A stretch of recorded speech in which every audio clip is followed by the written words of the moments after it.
Hey everybody, Kerzac here again, and today I'm reviewing the Transformers Studio Series 1986 Deluxe Class Cup figure. And so we now finally have a cup figure that's really G1 accurate. We've had a few cup figures in the past. We had the Generations figure, which I think was actually a pretty good figure, and I think I actually prefer that one overall more than this one. Just to kind of get that off the bat. There was also the Titans Return one, which actually wasn't bad, but the head sculpt on it was really not good. Like, it didn't look like cut, the colors weren't right. There was a Legends one that was much better, but that one's a lot harder to get a hold of. So for now, this is actually kind of the definitive G1 Cup that's easy to get a hold of. And looking at his vehicle mode, it's G1 Cup through and through, you know? It's that whole futuristic kind of truck with the bed and everything, and the tailgate missing. I'm not really going to knock points for that, considering that's kind of accurate to the G1 design. It's not clicking together quite right. You can see right here, this is all panels that kind of come together, and they don't quite fit together. You can see, if I wiggled around with it for a little bit, it might fit together better, but you can see it'll stay like that for a minute, then it'll kind of just start coming apart. I'm not quite sure, I don't know if there's a joint that's not quite clicked in place, but mine doesn't seem to quite come back together. But, you know, it's a nice little futuristic space truck. I will say that this part here is quite large compared to what it looks like in the movie. Like, normally his bed goes back a bit further, and it's kind of like right here, where instead we kind of have this huge slump going down. But that's also kind of where all the robot mode is kind of hidden away, so as you can see, a lot of it's kind of just tucked up into there. So I don't mind it too much. And he does roll decently.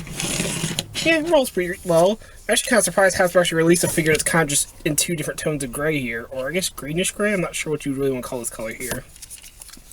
But he's decorated pretty nicely. He's got some paint right there for kind of the, I'm not sure if you'd call that a tail light, but side piece there. He has all of our sigils on either side right there. He does have his wheels. Fortunately, it's one of those things where you can kind of see the peg inside there, so there's no rims or anything. This right here is all painted in the light gray. There's some paint underneath the clear plastic there that gives it that silver look. And we have the Alba sigil. And this is one of those times where it kind of does make me wonder what's the point in having the clear plastic, considering we can literally see nothing. Don't get me wrong, the detail in there is nice, but what's the point? Why not just put the detail on the top then? It doesn't do anything. I don't know. It's just one of those points where it's kind of weird why they even did clear plastic in the first place. But moving on, he does come with a couple accessories. He has this tiny little gun here. And it does have a little tab on it. There's little tabs, holes right here. You can tab that gun right there. And he has his gun ready to shoot. And he does come with, since this is based on the 1986 movie, the Energon dispenser that he was given to the Alicons. I guess also Junkions. He gave one the he tried to offer one the wreck, or Hot Rod tried to offer one the wreck car. I do believe this is in molded in clear plastic, and it's been painted this green color. I'm not sure why it was molded in clear plastic. I guess that way it has that Energon look for the little goodie sticking out. But you can take it. It has a similar tab just like the gun.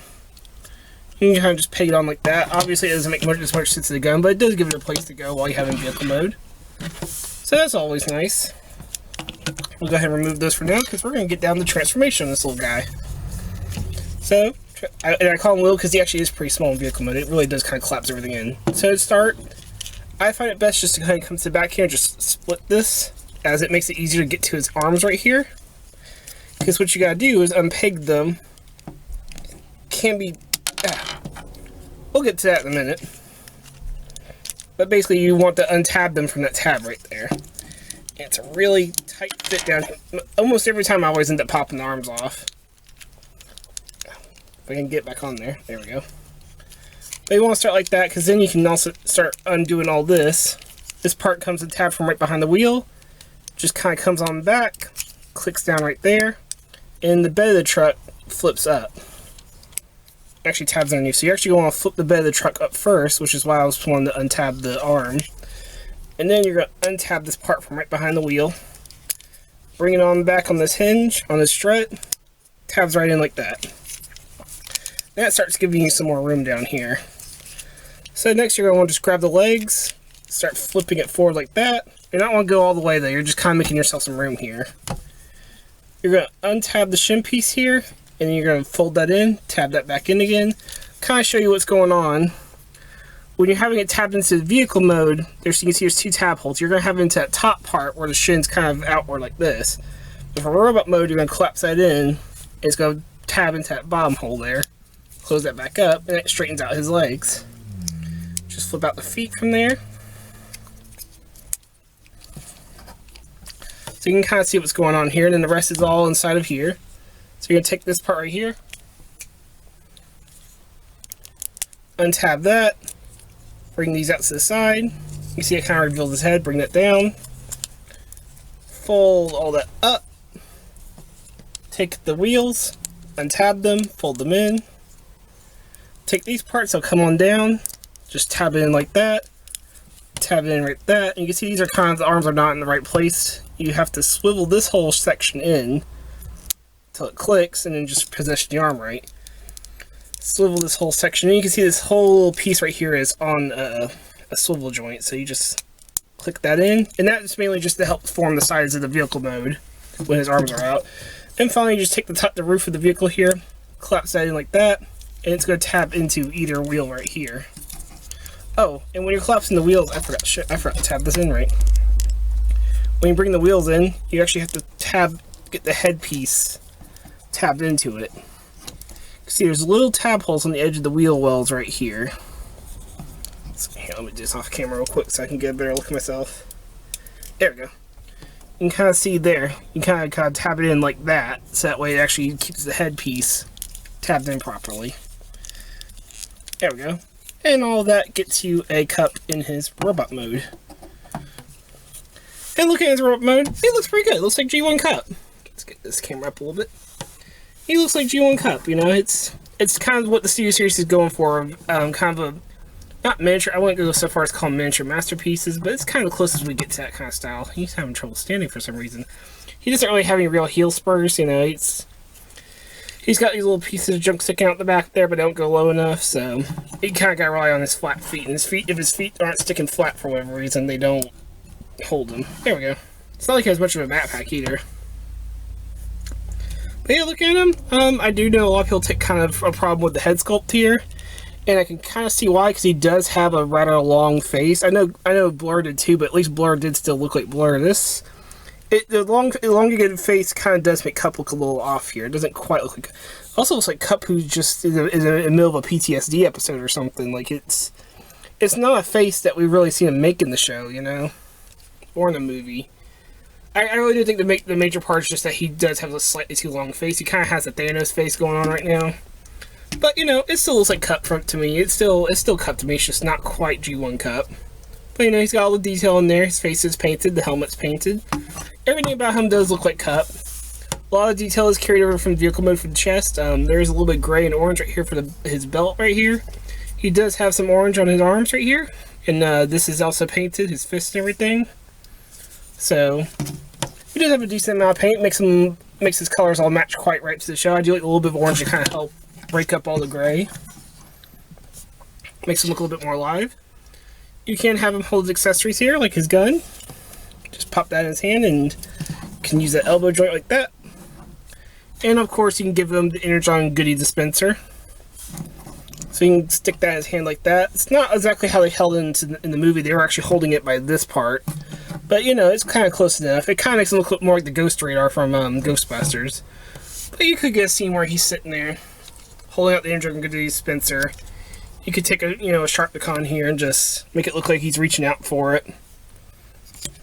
You could do stuff like that, all kinds of weird stuff. Don't have any icons, which is more accurate to what happened in the movie.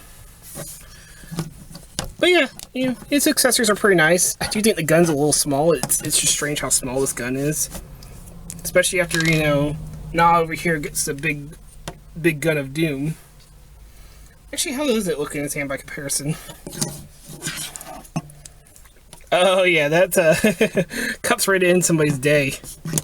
That's actually pretty funny to look at. Alright, let's get the gun out of there. Put Sharpticon away. And we will talk about his gimmick. Yeah, of course, in the movie, Cup gets really messed up at one point when him and Hot Rod crash on the planet of the Quintessons. So, of course, you can kind of recreate the movie by ripping off his limbs here. And you could do something like that.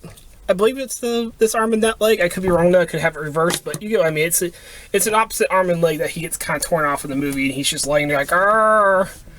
You know, as a Studio 86 figure, he did come with a background. I don't really keep the backgrounds. I just kind of toss them. I just don't have the room for all that. So I'm not going to show the background, but the background he comes with is the squid from the movie, so you can have him laying out in front of it and like, oh no, I'm missing my limbs, Hot Rod, help me. And of course, you can get really crazy if you want and remove all of them, just leave them completely amputated. That just looks sad, actually. But these are compatible with the normal ports on Transformers. So if you have the fossilizers or if you have the weaponizers, you can create some kind of monstrosity out of Cup, or you can attach his limbs to the fossilizers and weaponizers, which actually might be kind of handy for them to give them like normal limbs for whatever combination you make out of them. I don't have any of them on hand, unfortunately. They're all kind of put away in storage, but he won't stand. I've got to kind of lean him forward. I don't know if that's my figure or if that's just where my stand is. I don't know which one it is. He doesn't seem to normally have this much trouble standing. Right now, he's just being loosey-goosey. Yeah, I'm having to lead him forward a little bit, make him stand, so just got to deal with that. But yeah, that's Cup. He's a very odd figure. I'm kind of in the middle about him. You know, I do like the accessories. I do like we actually have an Energon Goodie dispenser. That's always neat. I do think it's funny. I do think the gimmick's actually really funny. I don't mind the gimmick.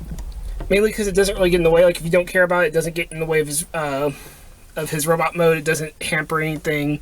It actually makes it a little easier to transform him, considering I have to pop the arms off just to get the arms out of there. But on the other hand, I do understand that the face is that. I understand that not everybody cares much for this face right here. I can accept it, but I can kind of understand why it's kind of a problem with this figure. I do know a lot of people don't care for the transformation. It's not the best for me either, but I will give it credit for how little backpack it leaves him with, considering we're still used to Transformers that just have kibble everywhere. So, I don't know. Is he worth 20 bucks? I think so. Is he the best Cup ever?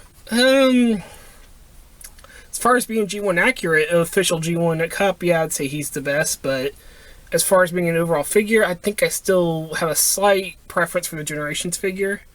But he's not bad. I really don't think he's a bad figure. I heard a lot of people give him and Blur a lot of crap, but I think they're both still good figures, and I'll get the Blur at some point.